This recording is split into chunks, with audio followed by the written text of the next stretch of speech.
काले खां। क्या नाम था? काले खां। काले खां बड़े प्रसिद्ध हैं, मैंने उनका चरित्र पढ़ा भी है, श्री काले खां जी का। काले खां जी के नाम से आज भी मदन मोहन जी की आरती होती है, तो ऐसा होता ही नहीं कि काले खां को प्रणाम नहीं कर दो। देखो कितनी बड़ी बात, हमारे हिंदुओं के इष्ट ठाकुर जी हैं और उनकी आरती होती है, तो आरती में एक विजातीय व्यक्ति का स्मरण किया जाता है, तब आरती संपन्न होती है। श्री मदन मोहन लाल जी तो काले खां जो थे वो झाड़ू का काम करते थे मंदिर में। अपना घर चलाने के लिए उन्होंने ये कार्य स्वीकार किया। परंतु देखो यहां बहुत सारी बातें इसी कथा में सिद्ध हो जाएंगी। ठाकुर जी के प्रति प्रेम होने के लिए हमको हिंदू धर्म में होना, एक भक्त कुल में जन्म लेना, या हमारा एनवायरमेंट भक्ति युक्त होना जरूरी हो, ऐसा नहीं है। रैदास जी कहते हैं, सो ही सुहागन प्रिय जाहि रीझे। भक्ति वो ही कर सकता है जिससे ठाकुर जी रीझे हों। इसलिए अपने लिए ताली बजा लेना कि हम लोग कथा सुन रहे हैं, तो इसका मतलब ठाकुर जी हमसे रीझे हैं। आप अपनी इच्छा से सुन ही नहीं सकते, मैं अपनी इच्छा से सुना ही नहीं सकता। यदि मैं बिहारी जी जा रहा हूं, मैं कथा में आ रहा हूं, मैं वृंदावन जा रहा हूं, तो इसका मतलब यह बात निश्चित है कि ठाकुर जी मुझसे प्रीति करते हैं, इसीलिए संभव है। वो नाराज हो जाएं तो हमारी मजाल क्या जो हम अपने बिस्तर से उठ के और कहीं नहा धो करके बिहारी जी भी चले जाएं? नहीं जा सकते। वो अपनी महफिल में हमको दाखिल कर लेते हैं, अपनी आंखों के आगे हमको खड़ा कर लेते हैं, इसका मतलब वो भी हमको देखना चाहते हैं। इसीलिए तो काले खां एक विजातीय व्यक्ति, हिंदू भी नहीं था, केवल अपने घर को चलाने के लिए झाड़ू का काम करता था मंदिर के पास। इसी बहाने उसको कभी कभी मदन मोहन जी दिख जाते थे। अब देखते देखते, झाड़ू लगाते लगाते, अब उसकी आदत में आ गया कि अब वो बिना श्याम सुंदर को देखे रह नहीं पाता। रोज मंदिर में जाता, झाड़ू लगाता और पीछे सीढ़ियों पे ही खड़ा हो जाता। अंदर तो जाने की उसको अनुमति नहीं थी, तो वहीं से भीड़ जब इधर उधर होती थी तो बीच में से थोड़ी सी झांकी श्री मदन मोहन जी की उसको दिख जाती थी। मानो उसको ऐसा लगता था उसका हृदय परम शीतल हो गया हो, परम आनंदित हो गया हो। धीरे धीरे भक्ति प्रस्फुटित होने लगी हृदय में। अब तो ये स्थिति हो गई कि मंगला में पहुंच जाता और शयन करा के ही घर आता था वापस। और इससे परिणाम ये हुआ कि पत्नी जो थी काले खां की, वो बड़ी बरसती थी। परिवार के लोग उसको काफिर बोलते थे। बोले बताओ, जन्मा हमारे कुल में, कभी खुदा को तो याद करता नहीं, वहां पत्थर पूजने चला जाता है, इस प्रकार की बातें बोलते। लेकिन उसको किसी से कोई फर्क नहीं पड़ता। वो तो और आनंदित हो गया जब उसकी पत्नी उसके बिल्कुल विपरीत होती चली गई, तो वो तो और खुश हो गया। बोले बढ़िया है, जो बीच में दोपहर में भोजन करने घर जाता था, अब उसका भी मन नहीं करता मेरा। क्यों? चिक चिक करेगी, लड़ेगी मुझसे, इससे बढ़िया मंदिर में पड़े रहो। अच्छा एक बात कहें, मैं अपनी कथा में कहा करता हूं, हमारे संबंधी यदि अनुकूल हों तो ये बिहारी जी की कृपा, लेकिन हमारे संबंधी यदि प्रतिकूल हों तो ये समझो बिहारी जी की डबल कृपा है। कथा में 3 प्रकार के लोग आते हैं। पहले इच्छुक, दूसरे आमंत्रित, जिनको निमंत्रण आमंत्रण भेजा गया है, और तीसरे जो घर परिवार और संसार से दुखी हैं। 3 प्रकार के लोग कथा में आते हैं। यहाँ हो सकता है एक आध लोग ऐसे बैठे हो, कोई घर जाएंगे तो क्या, कुछ नहीं, सब लड़ेंगे झगड़ेंगे, पीछे पड़े रहे, इससे बड़े कथा में ही बैठे रहो। तो मंदिर कथाओं में जाने वाले 3 प्रकार के लोग होते हैं, इच्छुक भक्त, आमंत्रित और दुखी दुखियारे बेचारे। तो काले खां को तो और अच्छा लगता, पत्नी बेचारी ऐसी विमुख हो गई कि अब तो वो पूरा दिन ही मंदिर में ही निकालता। लेकिन काले खां की व्यवहार धर्म में एक पीड़ा थी कि उनको कोई संतान नहीं थी। घर परिवार के लोग सब उसको बहुत डांटते थे। बोले अरे तू खुदा को भजा कर, वो तुझको संतान देंगे, वो तेरे को बेटा देंगे, तू किसको भजने चला जाता है, खुदा को पुकारता ही नहीं है, इसीलिए तो तेरे बालक नहीं हो रहा। अब तो रोज की इतनी चिकचिक हो गई कि काले खां एक दिन मंदिर गया, मदन मोहन जी का श्रृंगार दर्शन कर रहा था, दूर खड़े खड़े बोले, हे मदन मोहन लाल जी, मुझे पुत्र की कामना नहीं है, मुझे संतान की कामना नहीं है, पर आपकी भक्ति करने में, आपसे प्रेम करने में बाधा बनती है मेरे परिवार के लोगों की बातें, और वो बातें तभी खत्म होंगी जब मेरे घर एक पुत्र हो जाए। हे नाथ, मुझे पुत्र की कामना नहीं, मेरी कामना तो ये कि सब चुप हो जाएं और मैं आपकी भक्ति करता रहूं, इसके लिए आप मुझे एक पुत्र दे दो। और कृपा ऐसी हुई कि कहां परिवार के लोगों ने जब ज्यादा बोलना प्रारंभ किया, तभी खबर आई कि काले खां की पत्नी जो है वो गर्भवती। पहले तो आधे लोगों के मुंह बंद हो गए। काले खां भी सबको बोल देते, बोले तुम लोग कहते हो खुदा को भजो तभी बालक होगा, दो मेरे मदन मोहन लाल जी ने भेज दी संतान, अब देखना होगी। फिर ये हुई कि अब बेटी हुई तो समझेंगे कि इसके ठाकुर जी ने दी, बेटा हुआ तो समझेंगे हमारे खुदा ने दिया। बोले ऐसा नहीं, ये तो हमारे ठाकुर जी कृपा करेंगे, उन्हीं की कृपा से ही हो रहा है। और काले खां के यहां पर एक पुत्र ने जन्म लिया। जन्म लेते ही महाराज काले खां बड़ा खुश, इसलिए नहीं कि पुत्र हुआ, इसलिए कि अब सबके मुंह बंद हो गए, अब मुझसे कोई कुछ नहीं कहेगा, अब मैं निरंतर मदन मोहन लाल जी का खूब दर्शन किया करूंगा। लेकिन हमारे ठाकुर जी सीधी सीधी जीवन जिए कोई, इससे ठाकुर जी को आनंद नहीं आता। हमें बिहारी जी बड़े चतुर हैं, खुद टेढ़े हैं तो इसलिए भक्तों का भी जीवन टेढ़ा मेढ़ा ही कर देते हैं। ये बात आप सबने अनुभव की होगी। जीवन में अगर 10-15 दिन बड़े खुशी खुशी निकल जाएं तो चिंता और बन जाती है, अब पता नहीं क्या होने वाला है, 10 दिन से कुछ हुआ नहीं है मेरे साथ, निश्चित कुछ तो होगा। अब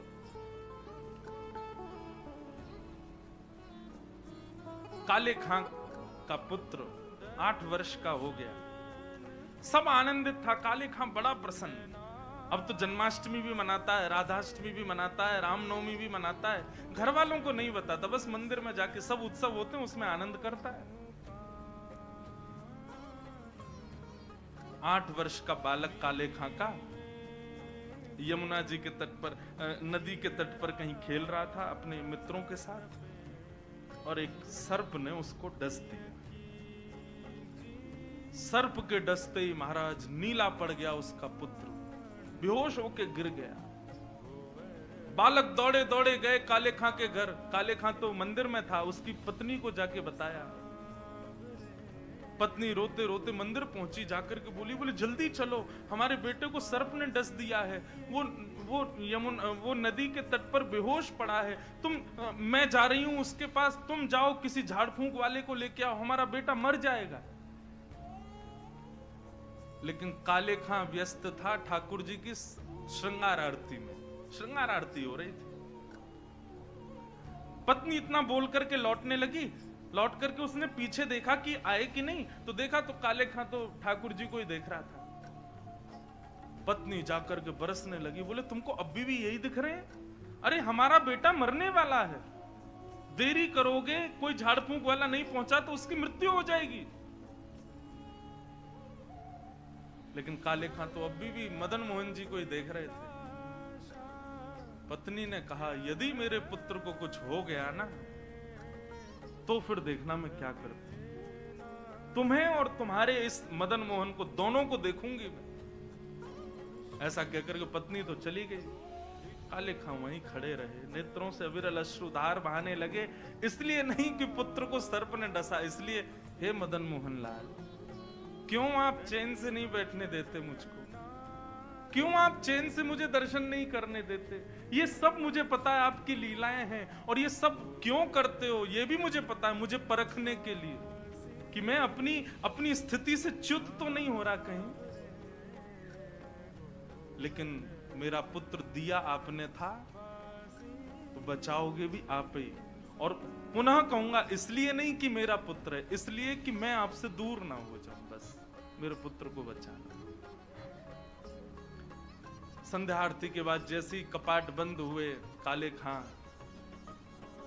नदी के तट पर पहुंचा। भीड़ इकट्ठी थी। पत्नी को जैसी पता चला, काले खां बोले आगे ओझा को नहीं लाए, झाड़ फूंक वाले को, बोले वो तो मैं भूल गया। इतना कहना हुआ कि महाराज परिवार के लोगों ने काफिर काफिर कहकर के काले खां को सुनाना प्रारंभ कर दिया। दौड़ करके गए, ओझा को लेकर के आए। जैसे ही ओझा ने आकर के उसकी नब्ज आदि देखी तो कहा ये बालक तो जीवित नहीं है, इसकी तो मृत्यु हो चुकी। सब रोने लगे। काले खां की पत्नी ने अपने पुत्र को गोद में उठाया और ले गई और मदन मोहन जी के द्वार पर जाकर के अपने पुत्र को रख दिया। बोले बहुत कहते थे मदन मोहन लाल जी ने दिया, मदन मोहन लाल जी ने दिया है, तो ये जीवित करके दिखाएं इसको अब। और यदि ये जीवित नहीं हुआ, खुद भी मर जाऊंगी, तुमको भी मार दूंगी और पूरे परिवार को नष्ट कर दूंगी इन्हीं की दहली पर। तब काले खां ने मदन मोहन लाल जी को निहारा और निहार करके कुछ शब्द काले खां ने लिखे हैं, तो थोड़े उर्दू के अल्फाज, लेकिन हैं बहुत सुंदर। इनमें से कई शब्दों के अर्थ तो मुझे भी नहीं पता, उर्दू में है, पर एक बात कहें, भक्त की जब चरमोत्कृष्ट भक्ति हो जाती है ना, तो उसकी भक्ति शब्दों के रूप में निकलने लगती है। जब भक्ति चरम स्थिति में पहुंचती है, कहां मीराबाई ने नहीं गाया, सूरदास ने नहीं गाया, तुलसीदास ने, सबने गाया। एक बात नोट कर लीजिएगा, जिसने पाया उसने गाया, और जिसने नहीं पाया वो गा नहीं पाया कभी। यदि बिहारी जी मिलेंगे ना, तो आप गाने का प्रयास नहीं करोगे, गाना अपने आप होगा, अपने आप प्रकट होंगे शब्द आपके मुख से। अभी हमारी स्थिति क्या है, अभी हम सूरदास के पद गाते हैं, अभी मीराबाई के पद गाते हैं, अपने हमारी कोई निर्माण नहीं है, अपनी हमारी कोई सामर्थ्य नहीं है। पर जिस दिन बिहारी जी मिलेंगे, उस दिन जिह्वा में सामर्थ्य आएगी और आप कुछ ना कुछ गाओगे, ये निश्चित है। जो पाएगा वो गाएगा। काले खां मदन मोहन लाल जी की ओर देखने लगा और कहने लगा, मुसफक साफीक रफीक दिल दोस्त मेरे नजदीकी हकीकी ख्याल कीजिए। मेहरबान कदरदान आला तू जहान बीच, मुझसे गरीबों का गुनाह माफ कीजिए। काले बेकरार खड़ा तेरे दरबार पे, नंद के कुमार जरा गौर अब कीजिए। हिंदुओं के नाथ तो हमारा कुछ दावा नहीं, जगत के हो नाथ तो हमारी सुध लीजिए। हे मदन मोहन लाल, एक द्वार पर खड़ा है तुम्हारे, यदि तुम हिंदुओं के नाथ हो तो हम वापस चले जाएंगे, कोई कृपा मत करना। पर मैंने सुना है लोग आपको जगन्नाथ बुलाते हैं। जगत के हो नाथ, जगत के हो नाथ तो हमारी सुध लीजिए। बस ये बात कहनी हुई, नेत्रों से अविरल अश्रुधार बहने लगे काले खां के, और देखते ही देखते जैसे अश्रुधार का एक बिंदु नीचे पड़े हुए काला पड़ गया था पुत्र विष के कारण, जैसे एक बिंदु जाकर के उस पुत्र के मुखमंडल पर पड़ी, पड़ते ही उसका जो काला वर्ण हो चुका था वो श्वेत होने लगा, और धीरे धीरे पुत्र ने आंख खोलनी प्रारंभ करी, उठ करके बैठ गया, देखने लगा, जल पी करके बोला, अब्बा अम्मी, जो उसके माता पिता थे उनको उन्हीं शब्द में पुकारा। बोले कि वो कहाँ गया? बोले कौन? अरे अभी जो यहाँ खड़ा था, मेरे समान छोटा सा बालक था, मेरे जैसा ही सांवला उसका वर्ण था, मोर मुकुट पहनी थी, बहुत सुंदर उसकी मुस्कान, उसके ऐसे सुंदर नेत्र थे, वो मेरा सखा है, वो मेरे गले में गलवैयां डाल करके खड़ा था, कहाँ गया वो? और ये भाव देखते ही वहां खड़े जितने लोग थे सबने मदन मोहन लाल जी को दंडवत प्रणाम किया। सब समझ गए, बोले किसने की है कृपा हमको पता है। तब से लेके आज तक श्री मदन मोहन लाल जी की आरती होती है तो आरती होते ही वहां का एक आरती पूर्ण होते ही एक पंक्ति गाई जाती है, कारे के बेटा को जब कारे ने खाया, कारे के बेटा को जब काले ने खाया, कारे की कविता सुन बेटा जिवायो है। काले खां के बेटा को जब काले नाग ने खाया, तब काले खां की कविता सुन करके उसके बेटा को जिवाने वाले बोल मदन मोहन लाल की जय। गोवर्धन